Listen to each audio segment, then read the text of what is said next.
Hanap tayo dito.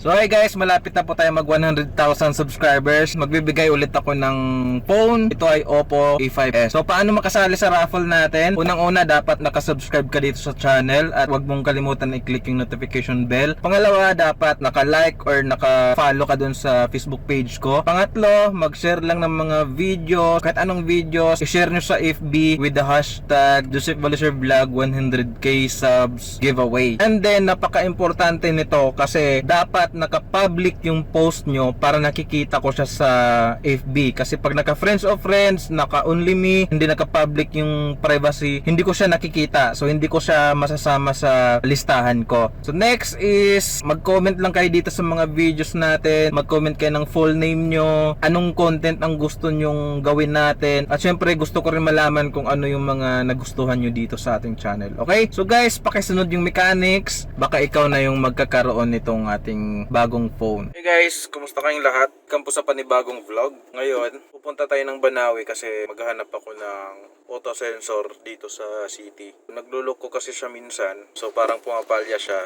Tapos nung pinascan, ang problema is yung map sensor tsaka yung auto sensor. Matagalan niyang problema yan, naka-check engine siya dati. Ngayon wala naman siyang check engine, pero palitan ko na lang siya para hindi ako magkaka-problema na. Sana magkahanap pa tayo ng oxygen sensor dun sa Banawi kasi mag-5 na. Let's go! Yan, so wala naman tayong mga check engine na ganyan, okay naman tayo lahat.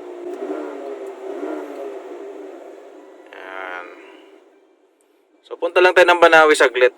Papakita ko po sa inyo yung oxygen sensor para po sa mga walang idea kung nasan yung oxygen sensor ng Honda City. Dalawa kasi yung sensor nito, yung oxygen sensor bank 1 at bank 2. So makikita natin malinis na yung ating engine bay kasi pinakarwash natin siya kahapon, pina-engine wash natin siya kahapon. Guys, ito yung oxygen sensor bank 1. So yan yung papalitan natin. Maghahanap tayo ng ipapalit niyan. Pag once yan yung naglukos sa mga sasakyan nyo, asahan yung pumapalya-palya siya. Parang ano lang yan parang map sensor lang din yan. Ganyan din yung problema siya. Pumapalya-palya. So tara, punta tayo ng Banawi.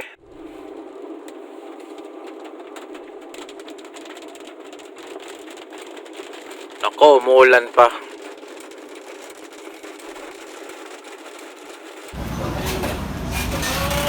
Hanap tayo dito.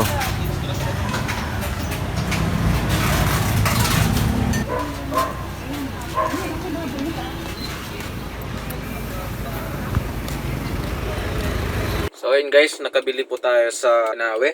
Ito yung nabili natin. Sa mga naka Honda City dyan, 2009, 11. Ito, madali lang naman nilang yung kasi kulay green yung yung balot. Bili ko dito ay 1,200 pesos. Yan. So lilinisin lang natin ng kaunti yan. Tapos kasya naman yung open na tools dito, 22. So last time kasi natanggal ko na yan. Kainis kasi yung mga natanggal ko na to dati. Sobrang tigas kasi tanggalin talaga yung oxygen sensor kasi dahil sa init. Kailangan talaga ng special tool. Natanggal ko naman na siya dati. Nisprayan ko lang siya ng WD-40 para lumambot ng konti yung mga kalawang-kalawang. Alam nyo naman, oxygen sensor is yun dun sa mga sa exhaust yun. Kaya mainit talaga siya, umiinit. Kaya dumidikit ng dumidikit yung ito. Sobrang hirap tanggalin ito, guys. So, mamaya, magdidilim na pero kakabit natin. Sa mga naka Honda City, kung nagka-problema din yung sasakyan nyo sa oxygen sensor bank 1, may idea kayo. Ang bili ko, 1,200 pesos sa Banawi. Surplus lang. Ganun naman talaga halos surplus naman yung makukuha nating pyesa. Pag pumunta ka pa sa kasa, pumapalya-palya ako. Gumaganon-ganon ako. So, yan yung problema. So, kung sira yung oxygen sensor natin, papalya-palya talaga yung under natin. Dati nga, habang tumatakbo ako sa NLEX ng 100 kph, biglang namamatay. Ganun yung nangyari. Yung accent din pala, binilhan ko na rin last week. Yung day accent ko na gasolina. Kasi sira din yung oxygen sensor niya. So nakabili ako nung karaang linggo ba yun? Bili ko naman doon is 1.5. So wala na rin problema yung accent ko. Hindi na rin siya nagka-check engine. Okay naman siya. Tumatakbo naman siya ng maayos. Pero matakaw yung consumption. Kaya dapat talaga pag nagka-problema ng ganito, bibilhan na. Kahit surplus lang. At least mapalitan natin. Tsaka pag umaga, ang hirap niyang paandarin. Ganon yung ano niya. Pag malamig pa yung oxygen sensor, mahirap siyang paandarin. Yan, so patayin na natin. Palamigin lang natin ng kaunti. Yan, so ito lang yung gagamitin natin. 22. Yan. Kasyang-kasya yan.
Yan.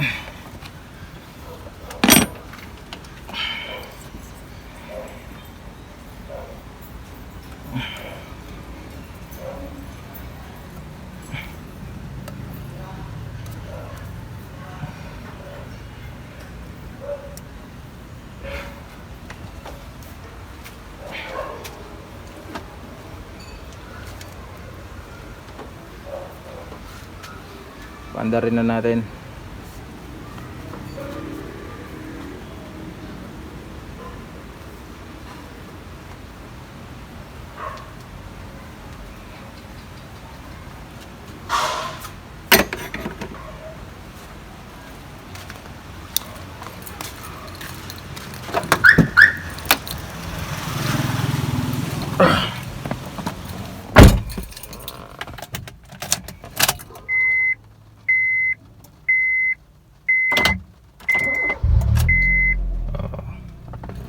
Mabilis na siyang paandarin.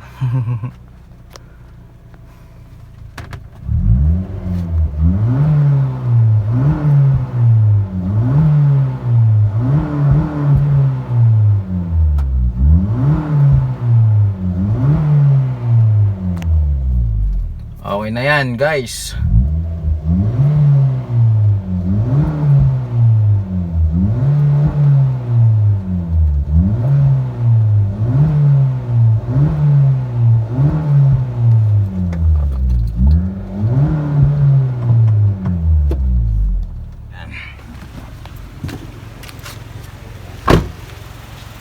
So okay na yan. Umuusok. Umuusok yung ano, WD-40 yan, huwag kayong kabahan. Yung WD-40 yan na binuga ko. Kasi pag hindi natin binugahan ng WD-40 yung kalawang, sobrang hirap. Mahirap siyang tanggalin pag ano, pag hindi natin binugahan ng WD-40. Yan, so hanggang dito na lang yung ating vlog. Wow, may pailaw na ako dito. Matagal ding walang ilaw tong city na to eh.